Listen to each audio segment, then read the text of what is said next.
বামেরা গেলে চুক্তিভিত্তিক কর্মীদের স্থায়ী করা ও মাসিক বেতন কমপক্ষে 22,000 টাকা করার প্রতিশ্রুতি শতরূপ ঘোষের। এদিন পূর্ব বর্ধমান জেলার খণ্ডঘোষের জনসভা থেকে তৃণমূল ও বিজেপিকে আক্রমণের পাশাপাশি বামেরা বিধানসভায় গেলে কি কি করবেন সেই বিষয়গুলি তুলে ধরেন সাধারণ মানুষের সামনে। এদেরকে নিয়ে গালাগাল দেওয়া মানে নিজেরও সময় নষ্ট, অন্যের সময় নষ্ট। গালাগাল খেয়ে চুরি করা বন্ধ করার থাকলে বহু আগে বন্ধ করতো, কিন্তু আপনারা সবাই জানেন এটা গালাগাল খেয়ে কোনদিন ছাগল ঘাস খাওয়া বন্ধ করে দেবে, তৃণমূল কোনোদিন ঘুষ খাওয়া বন্ধ করবে না। ওদেরকে গালাগাল দেওয়া মানে নিজেরও সময় নষ্ট করা। তাই আমি সেসবের মধ্যে না গিয়ে আমরা বলছি, আমরা বামপন্থীরা কাউকে গালাগাল দেওয়ার জন্য নয়, কারো বিরোধ করার জন্য নয়, আমরা কতগুলো কাজ করার জন্য পশ্চিমবাংলার বিধানসভায় যেতে চাই। প্রকল্প শ্রমিক রয়েছেন, কন্ট্রাকচুয়াল কর্মচারী রয়েছেন, বিভিন্ন পঞ্চায়েতে, পুরসভায়, যেখানে যেখানে পুরসভা আছে এই সমস্ত পঞ্চায়েত এলাকায় কত লোক কন্ট্রাকচুয়াল কাজ করেন। আশা অঙ্গনবাড়ির কথা বললাম, আমাদের যে মায়েরা, আমাদের যে দিদিরা আশায় অঙ্গনবাড়িতে কাজ করেন, এই সমস্ত কন্ট্রাকচুয়াল কর্মীদের চাকরিকে 1 বছরের মধ্যে পশ্চিমবাংলায় পার্মানেন্ট করবো আমরা বামপন্থীরা, এবং অন্তত পক্ষে 22,000 টাকা মাস গেলে মাইনে আশা কর্মীদের, অঙ্গনবাড়ি কর্মীদের, থানায় যারা সিভিক ভলান্টিয়ারের কাজ করেন, সমস্ত এই ধরনের কন্ট্রাকচুয়াল কর্মীর মাস গেলে অন্তত পক্ষে 22,000 টাকা মাইনে আমরা বামপন্থীরা সরকারে আসলে, আমরা বামপন্থীরা বিধানসভার ভিতরে জিতে গেলে এই কাজ করব। এটা আমাদের প্রথম কাজ। খণ্ডঘোষ বিধানসভা সিপিএম এর প্রার্থী রামজীবন রায় সমর্থনে এদিন খণ্ডঘোষের বয়চন্ডী এলাকায় প্রচারে আসেন বাম নেতা শতরূপ ঘোষ। এদিন মিছিল শেষে সভা থেকে তিনি বলেন, শূন্যের গেরোফেরো কাটানোর জন্য আমরা লড়াই করছি না। এমন সংখ্যক বিধায়ক নিয়ে আমাদের বিধানসভায় যেতে হবে যাতে আগামী 5 বছর বামপন্থীদের বাদ দিয়ে পশ্চিমবঙ্গের রাজনীতি না চলতে পারে।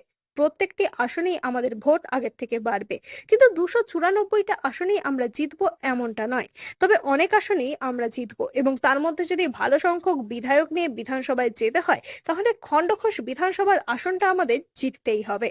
তিনি আরো বলেন, গালাগাল খেয়ে কোনদিন ছাগল ঘাস খাওয়া বন্ধ করে দিতে পারে, কিন্তু তৃণমূল ঘুষ খাওয়া বন্ধ করবে না। তাই ওদের গালাগাল দেওয়া মানে নিজেদের সময় নষ্ট করা। কাউকে গালাগাল দেওয়ার জন্য নয়, কতগুলি কাজ করার জন্য আমরা বিধানসভায় যেতে চাই।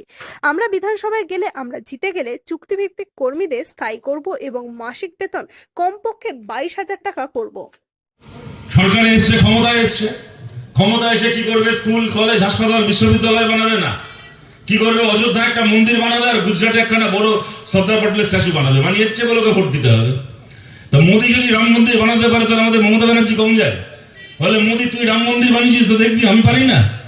আমার কি মন্দির করার টাকা কম বলেছে? আমি একটা দীঘায় একটা সরকারের টাকায় একটা জগন্নাথের মন্দির বানাবো, আমি রাজারহাটে একখানে একটা সরকারের টাকাটা দুর্গার মন্দির বানাবো। তো একদিকে চলে আসছে হুমায়ুন কবির, বলে মোদী যদি মন্দির বানাতে পারে, মমতা যদি মন্দির বানাতে পারে, আমি তাহলে কম যাই কেন? আমিও তাহলে বেলডাঙ্গা একটা মসজিদ বানাবো।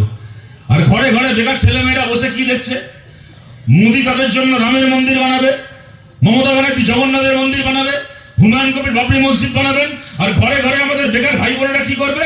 হাতে বাটি নিয়ে ওই মন্দির মসজিদের সিঁড়িতে বসে ভিক্ষে করবে। তারা জীবনে চাকরি বাকরির মুখ দেখবে না, স্কুল কলেজের মুখ দেখবে না। এই জিনিস চলবে বলুন তো রাজনীতির নামে আমাদের রাজ্যে, আমাদের দেশে? আমরা বলছি এটাকে পাল্টাতে হবে। দেখুন, বিধানসভা ভোটের আগে এখন আপনি দেখবেন প্রত্যেকদিন খবরে আলোচনা হচ্ছে, খবরের কাগজে বড় বড় সাংবাদিক রিপোর্ট লিখছে যে বামপন্থীরা লড়াই করছে। এই মুহূর্তে বামপন্থীদের কোনো এমএলএ নেই।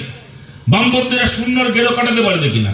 দেখুন, আমরা পরিষ্কার বলছি, ওই সমস্ত শূন্যর গেরো ফেরো কাটানোর জন্য আমরা লড়াই করছি না। এই মুহূর্তে আমাদের সত্যি কথা বিধানসভায় কোনো এমএলএ নেই। যদি আজকে এখানে দাঁড়িয়ে বলি বিধানসভার ভোট হবে, এখন আমরা শূন্য আছি, একটা এমএলএ নেই, আমরা 1 লাখে 250টা এমএলএ পেয়ে যাব, তাহলে বলার জন্য বলা যায়, অনেকে হয়তো সেই কথা বিশ্বাস করবেন না। তাই আমি সেই সমস্ত ভবিষ্যৎবাণীর মধ্যে যাচ্ছি না। আমরা কোটা এমএলএ পাবো না পাবো তো আপনারা ঠিক করবেন, মানুষ ঠিক করবেন। মানুষ যদি মনে করেছেন, মানুষ যে সংখ্যা মনে করবেন সেই সংখ্যার এমএলএ নিয়ে আমরা বিধানসভায় যাব। কিন্তু একটা কথা বলছি, কোন শূন্যর গেরো ফেরো কাটানো আমাদের লক্ষ্য নয়, আমাদের বামপন্থীদের লক্ষ্য এমন সংখ্যক বামপন্থী বিধায়ক নিয়ে এইবার আমাদের বিধানসভায় যেতে হবে যাতে সামনের 5 বছর বামপন্থীদেরকে বাদ দিয়ে পশ্চিমবাংলার রাজনীতি চলতে না পারে। আর যদি এই সংখ্যক বিধায়ক নিয়ে আমাদেরকে বিধানসভায় যেতে হয়, তাহলে সোজা কথা সোজা ভাষায় বলছি, পশ্চিমবাংলায় 294টা আসন আছে। এটা 5 বছরের বাচ্চাও জানে 294টা আসনে আমরা জিতবো না। আমরা প্রতিটা আসনে, বিধানসভার প্রতিটা আসনে আমাদের ভোট আগের থেকে অনেক অনেক বাড়বে, কিন্তু 294টা আসন যে আমরা জিতবো এমন নয়। কিন্তু অনেক আসন আমরা জিততে পারবো না, কিন্তু আমরা অনেক আসন জিতবো। এবং তার মধ্যে যদি ভালো সংখ্যক বামপন্থী বিধায়ক নিয়ে বিধানসভায় যেতে হয়, এই খণ্ডঘোষ বিধানসভার আসনটা আমাদেরকে জিততেই হবে। খণ্ডঘোষ থেকে আমাদেরকে বিধায়ক নির্বাচিত করে বিধানসভায় পাঠাতেই হবে। পূর্ব বর্ধমান থেকে সায়নী সরকারের রিপোর্ট, লোকাল 18 বাংলা।